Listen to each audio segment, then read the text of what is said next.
My name is Nadia Akhafer. I'm 31 years old. And on the day I was supposed to become someone's wife, I became something else entirely.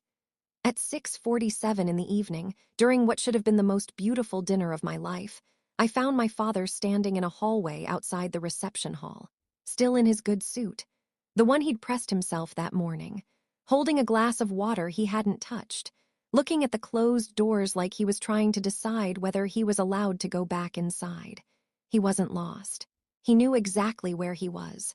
He just didn't know where he belonged anymore, because someone had decided that for him. In 40 minutes, I would walk to the front of that room with a microphone in my hand and say 3 words that made 200 guests go completely silent. But before I tell you what I said, I need to tell you who my father is, and who they thought they were, and why the distance between those two things was always going to end exactly like this. Welcome to Calm Drama Stories, where ordinary women meet impossible choices and quietly choose themselves. If this story finds you tonight, drop a comment. You're exactly where you should be. I grew up in a 2-bedroom apartment in Columbus, Ohio.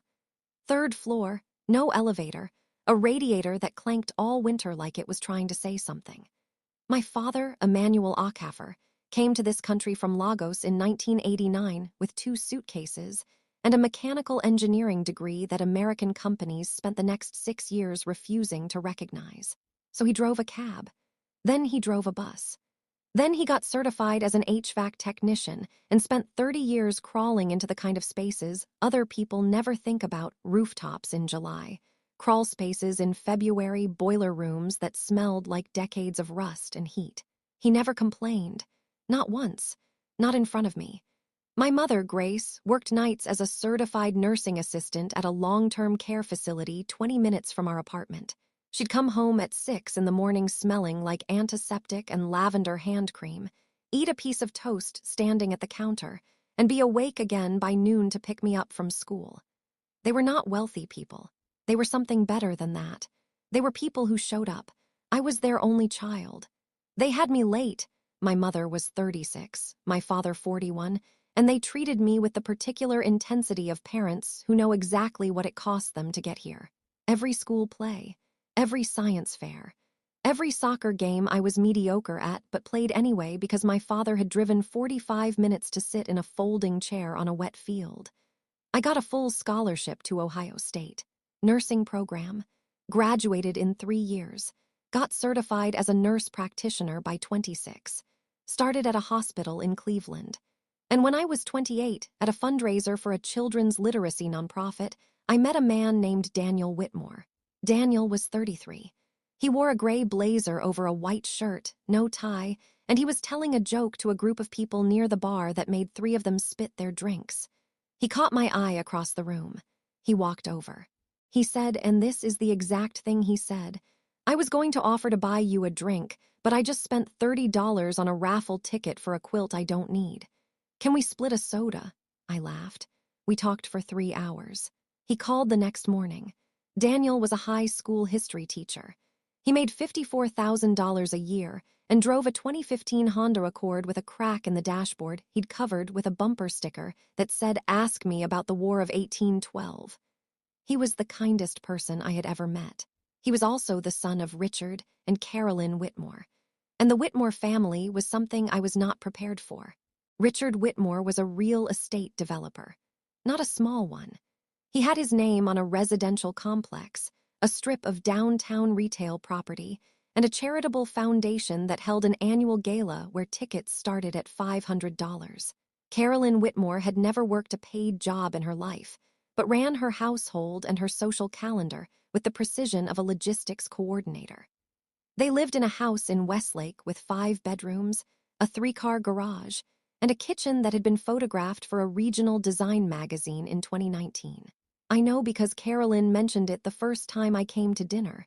"We had it redone last spring," she said, gesturing at the marble countertops.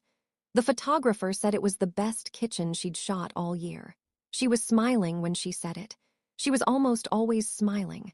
That was the thing about Carolyn Whitmore that took me the longest to understand. The smile never stopped. It just meant different things at different times.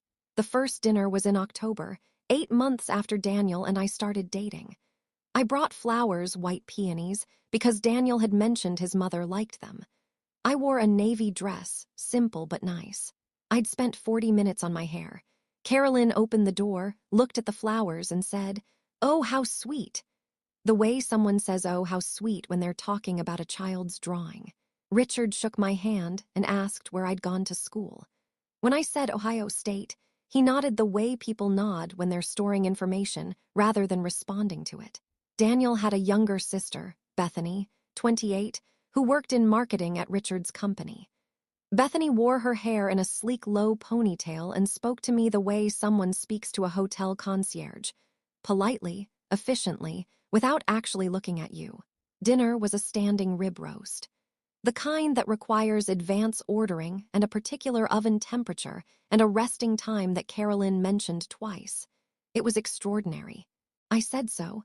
She received the compliment the way someone receives change. Pocket it. Move on. After dinner, while Daniel and Richard were talking in the study, Carolyn poured herself a second glass of wine and said something I would turn over in my mind for the next 2 years. "Daniel has always been our most generous child," she said. "He sees the good in everyone. Even when perhaps," she paused, smiled, swirled her glass. "Even when seeing it requires a little imagination." I smiled back. I didn't say anything. In the car on the way home, Daniel asked how I thought it went. I said it was lovely. He squeezed my hand on the gear shift. I had learned something important at that dinner table. And it was the same thing I'd learned my whole life. In every waiting room and every meeting and every room where someone glanced at my father's hands and revised their assessment of who we were. Some people have already decided. You can see it in the way they receive information about you. It doesn't update anything. It just files away, inert. The question is what you do with that knowledge. I decided to keep showing up. I decided to be so consistently, undeniably present and capable and warm that eventually the file would have to be updated. I was wrong, but I didn't know that yet. Daniel proposed at the end of our second year together. We were hiking at Cuyahoga Valley, mid-October, the trail we'd done half a dozen times. He stopped at the overlook, the one where on clear days you can see the tree lines stretching all the way south. And when I turned around, he was down on one knee with a ring he'd saved 4 months of paychecks for. I said yes before he finished the sentence. That night we called our families. My parents were in the kitchen when I FaceTimed them. My mother burst into tears immediately. My father took the phone, looked at Daniel through the screen, and said slowly, seriously, "You will take care of her." Not a question. Daniel said, "Yes, sir, every day." My father nodded once. That was the whole ceremony between them. That nod said everything. The Whitmore call went differently. Carolyn expressed delight. Richard said he'd expected this and had thoughts about timing. Bethany texted me a string of champagne emojis an hour later. Everything was warm. Everything was celebratory. Everything felt the way it always felt around the Whitmores, like being inside a beautifully decorated room where all the windows were painted shut. Wedding planning began the following January. I want to be clear about something. I am not a woman who has dreamed about weddings since childhood. I never had a binder. I didn't have a Pinterest board. What I wanted was a marriage. The 40 years after the party, not the party itself. But I did have 2 things I cared about. I wanted my parents at the front. At the main table, visible, honored, treated as the equal counterpart to whatever the Whitmore family expected for themselves. And I wanted a Nigerian dish, my grandmother's pepper soup, brought by my mother's cousin who still made it the way my grandmother did, with goat meat and yuzuza leaves, served as one of the appetizers. Those were my 2 things. The venue was the Whitmore choice, a country club in Westlake where Richard had been a member for 20 years. Fine. The wedding planner was Carolyn's recommendation, a woman named Sandra who sent me a questionnaire that included a field for family pedigree notes. Also fine, I let it go. I was choosing my battles. The seating chart, I was very specific. Table 1, directly center in front of the stage, and the dance floor set for 10. Both sets of parents. Daniel's grandmother. My mother's sister who had flown in from Abuja, the people who made us. I submitted the chart to Sandra in March. I confirmed it in April. I reconfirmed it in May, 2 weeks before the wedding, when Sandra sent the final layout for approval. My parents were at table 1. I signed off. And then I went to the venue on the morning of my wedding and found out that some signatures mean less than others. I arrived at the Westlake Country Club at 9:30 in the morning for what Sandra had called the final walkthrough. Daniel was at the hotel with his groomsmen. My bridesmaids were coming at noon. I had 3 hours to verify everything was in place before the ceremony at 4. The ballroom was extraordinary. I won't pretend otherwise. 240 white roses in crystal vases on every table. Ivory linens. Gold-rimmed chargers at every seat. The kind of room that makes you understand why people spend the money. I walked to table 1. I picked up the first place card. Richard Whitmore, the second. Carolyn Whitmore, third. Bethany Whitmore, fourth. James and Patricia Holloway, Richard's business partners, fifth. Senator and Mrs. Archibald, I didn't even know who this was. 6th, 7th, 8th, 9th, 10th. All Whitmore family, all Whitmore associates, no Okaforce. My chest went cold. The very specific cold that happens when something you feared has been confirmed rather than imagined. I found Sandra near the florist station at the back of the room. She was reviewing a clipboard with a practiced efficiency that told me she had done this 1,000 times and expected no complications this morning. "The seating chart," I said. "It's wrong." She looked up. Her expression was the expression of someone who has been trained to remain calm when brides say things are wrong. "The chart was finalized last week," she said. "Mrs. Whitmore," which Mrs. Whitmore? A half-second pause. "Carolyn. She made some adjustments yesterday morning. She said you were aware. I was not aware." Sandra showed me the updated chart on her tablet.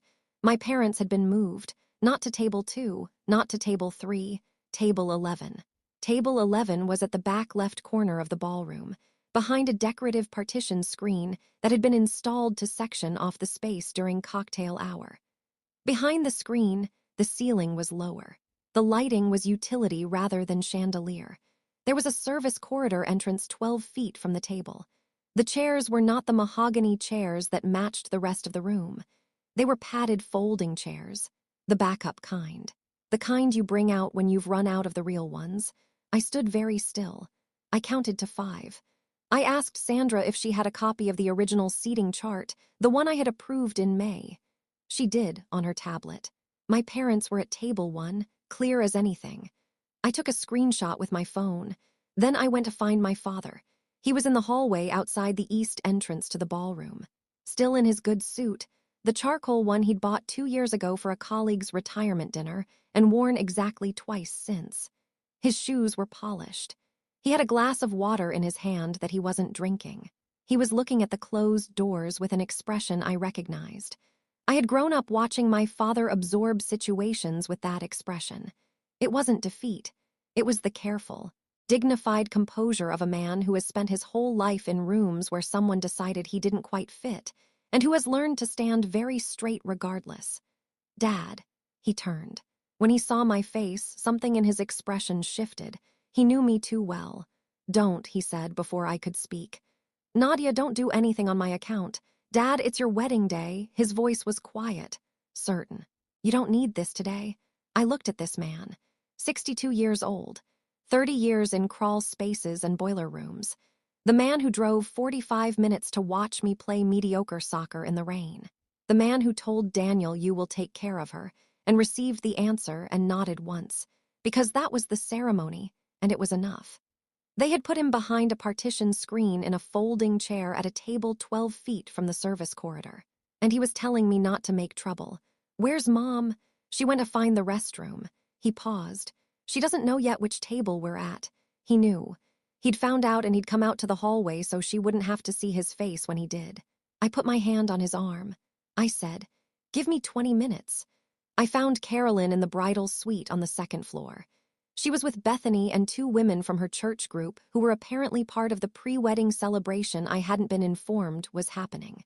She was wearing a pale gold mother-of-the-groom dress that had clearly been selected to photograph well next to my ivory gown. She turned when I came in. The smile appeared immediately. "Nadia, you look, who approved the seating chart change?" The smile held. The room went quiet. Bethany looked at her phone. I made a few small adjustments, Carolyn said. Sandra should have my parents were at table 1. They are now at table 11. Behind a partition, in folding chairs. One of the church women put down her champagne glass. Nadia, the Archibalds are at table 1. He's a state senator. These things matter for Richards. My parents paid for half this wedding. I kept my voice even. The compliance voice. The one I used in the hospital when I needed a doctor to hear me without becoming defensive. The catering deposit, the flowers, the string quartet. My father worked overtime for 8 months. My mother pulled double shifts. They are at table 11 in folding chairs behind a screen, and I found my father standing in the hallway rather than sit there. Something crossed Carolyn's face. Not guilt, recognition. The look of someone who has been caught not at doing something wrong but at being exactly who she is. Your parents are lovely people, she said. Her voice was warm, measured. The voice she used at galas when she was accepting compliments. But this is a room full of people who have known Daniel his whole life. People who matter to his career, to his future, to your future. Your parents will be perfectly comfortable. My father is standing in a hallway right now rather than sit at that table. Does that sound comfortable to you? A pause. This is my event. Her voice cooled by 2 degrees. I've been planning it for, it's my wedding. Silence. And unless the seating chart is corrected before this reception begins, I said, I will correct it myself. I turned and walked out. Behind me, I heard Bethany say something quiet to Carolyn. I didn't wait to hear the response. I had 30 minutes before the ceremony. I needed to find Daniel.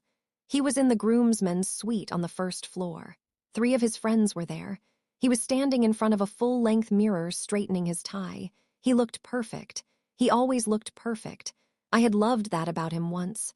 I was starting to understand what it cost. I closed the door. His friends read the room and found reasons to be elsewhere. Your mother changed the seating chart, I said.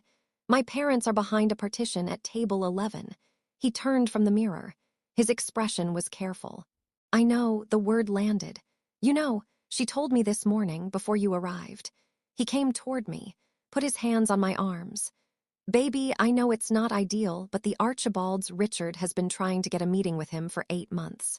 Having them at the main table is a real opportunity for. She put my father in a folding chair, Daniel. I know. His voice was gentle, patient. The voice of a man who had been managing this dynamic for 33 years and had learned to smooth everything over with the warmth of someone who genuinely meant well and did nothing. After the wedding, after we're back from the honeymoon, I'll talk to her. She'll understand that, after the wedding. Yes, this isn't the moment too. My father drove 45 minutes to every soccer game I was mediocre at, in the rain. I was not raising my voice. There was no point in raising my voice. Your mother put him behind a partition in a folding chair, and you knew this morning, and you are asking me to wait until after the honeymoon. He looked at me, and what I saw in his face was not cruelty. It was something harder to argue with than cruelty. It was accommodation. The practiced, comfortable accommodation of a man who had spent his whole life choosing the path of least resistance with his mother, and had never once understood what that cost the people around him. She'll come around, he said. She just needs time. Time, I repeated. Nadia, how long have we been together? He blinked. 3 years, has she come around? He didn't answer. I looked at him for a long moment. I looked at the man I loved. The War of 1812 bumper sticker. The $30 raffle ticket for a quilt he didn't need. The person who had made me feel seen in a way no one outside my family ever had. And I understood something I should have understood 2 years ago at that dinner table. Carolyn Whitmore had not decided anything about me. She had decided about my father's hands, about my mother's night shifts, about the apartment on the 3rd floor with no elevator and the radiator that clanked all winter. And Daniel, good, warm, generous Daniel, had never once pushed back. Not once in 3 years. Because it didn't cost him anything not to. I need you to go out there right now, I said quietly, and tell your mother to put my parents back at table 1. Not tomorrow. Right now. Before any guest sits down. He looked at me.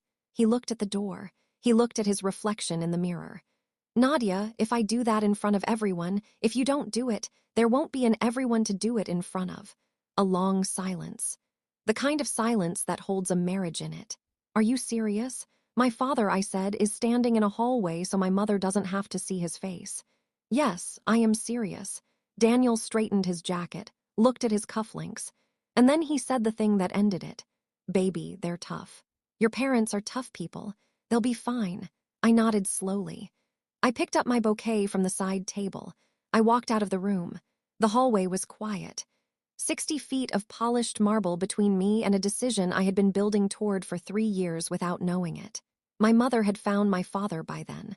They were standing together near the east entrance. She had his arm. She was saying something low and private, the way she'd always spoken to him when she was trying to hold him steady. She had clearly seen the table. She was doing what she had always done, absorbing it, containing it, protecting him from having to show how much it hurt. They were both looking at the closed ballroom doors. I thought about the 40 years after the party.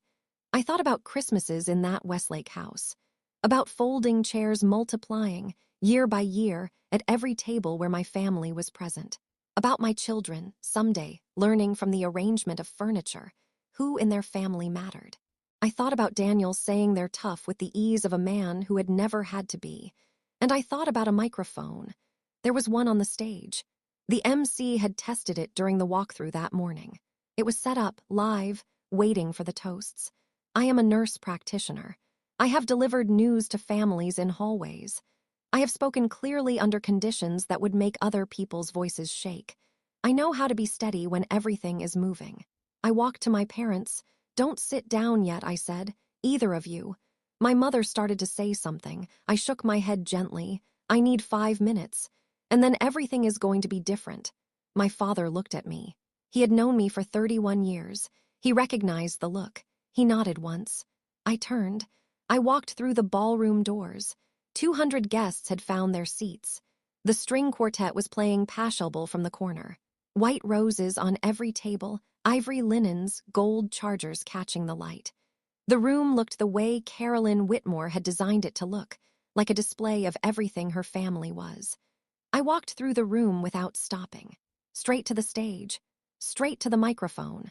The MC, Daniel's college friend, a man named Troy who had clearly been briefed to keep things festive, saw me coming. He had just opened his mouth to begin the welcome remarks. He handed me the microphone without resistance, mostly because I didn't give him time to do anything else. The string quartet stopped. 200 faces turned. I looked out at the room. I recognized maybe half of them. The other half were Richard's business world, Carolyn's social world, the senator and his wife at table 1.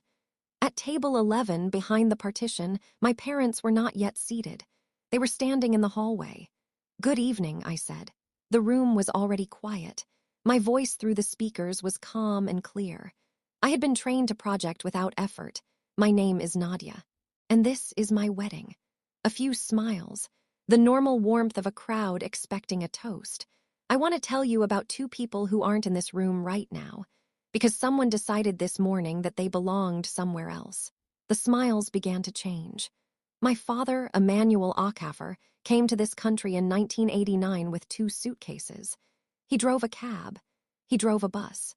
He spent 30 years as an HVAC technician, crawling into the spaces of buildings that all of us live and work in without ever thinking about who keeps them running. He has never missed a thing that mattered to me. Not one. I paused. My mother, Grace Ackafer, has worked nights as a nursing assistant for 24 years. She has held the hands of people in the last hours of their lives. She came home at 6 in the morning and was awake by noon. She did this for decades. For me, the room was absolutely still. Someone's phone buzzed in a purse. Nobody reached for it. This morning, when I arrived for the walkthrough, I found that the seating chart I had approved, the one that placed my parents at this table, table 1, had been changed without my knowledge. My parents were moved to table 11, at the back of the room, behind a partition screen, in folding chairs, 12 feet from the service entrance. A sound moved through the room, not quite a gasp, more like the collective intake of breath before one. At table 1, Carolyn Whitmore's face had become a very controlled, very careful stillness. When I raised this with my future mother-in-law, I was told that the people now sitting at table 1 were more important for my husband's future.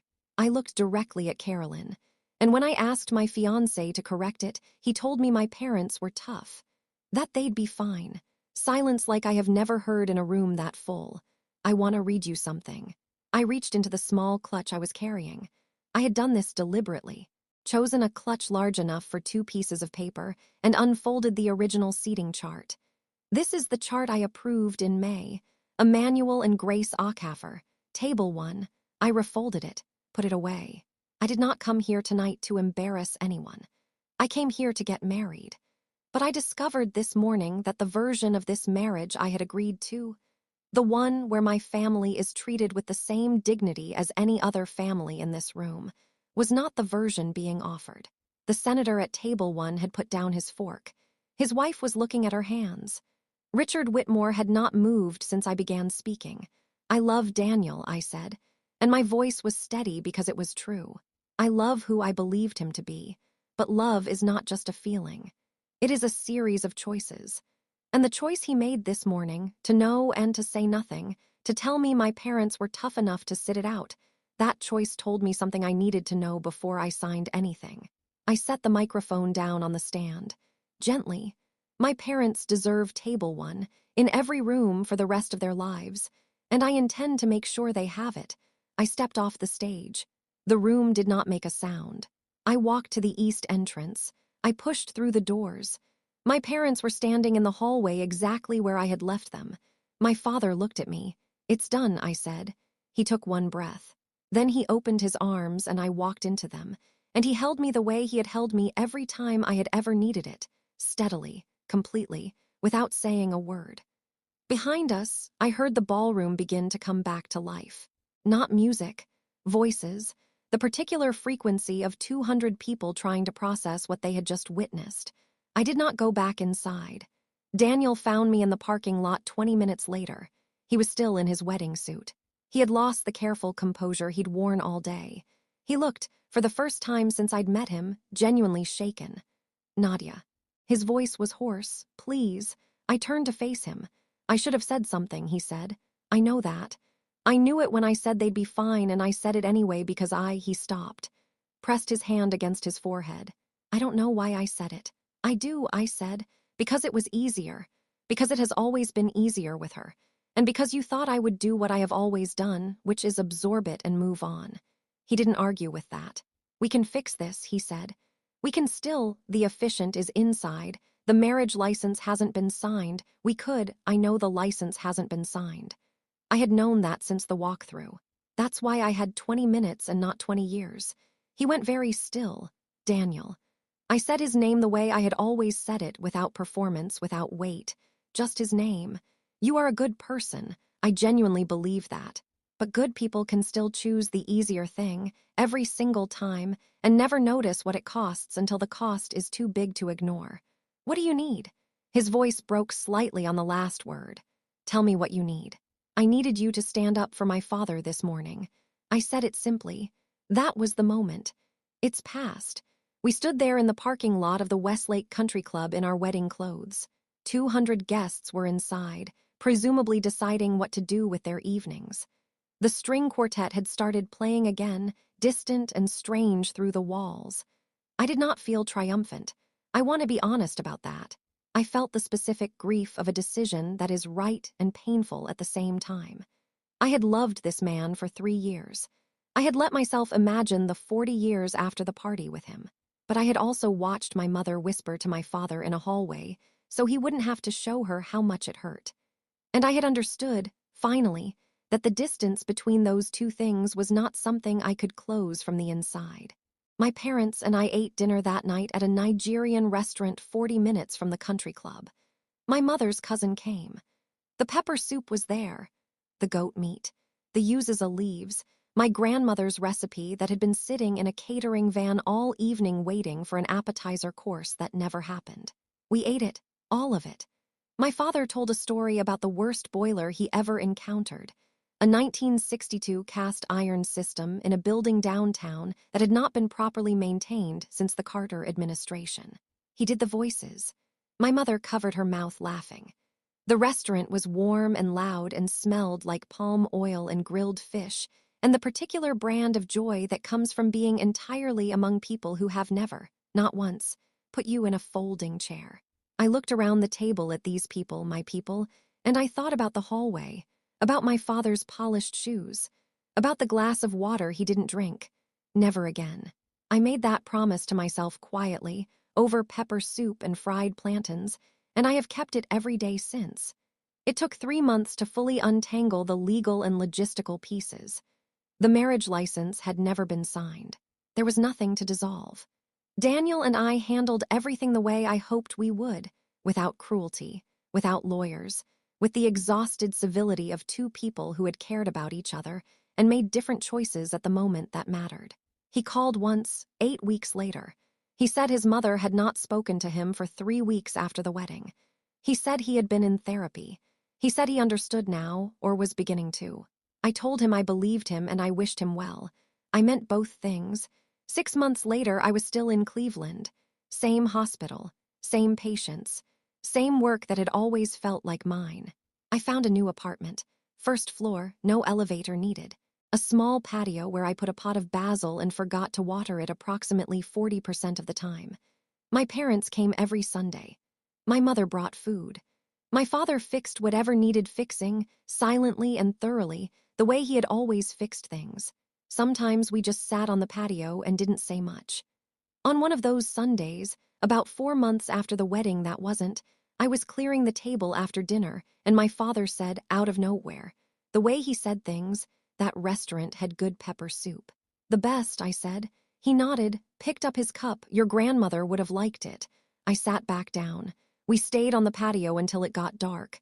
Some things can't be replaced. Some things don't need to be.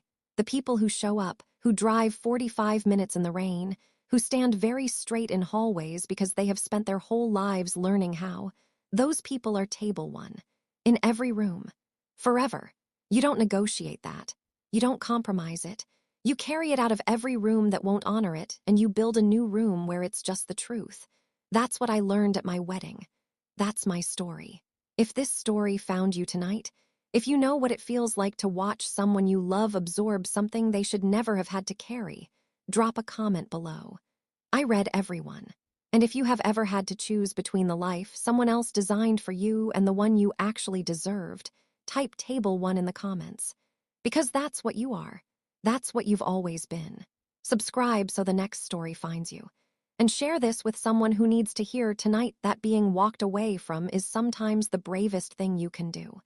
I'll see you in the next one.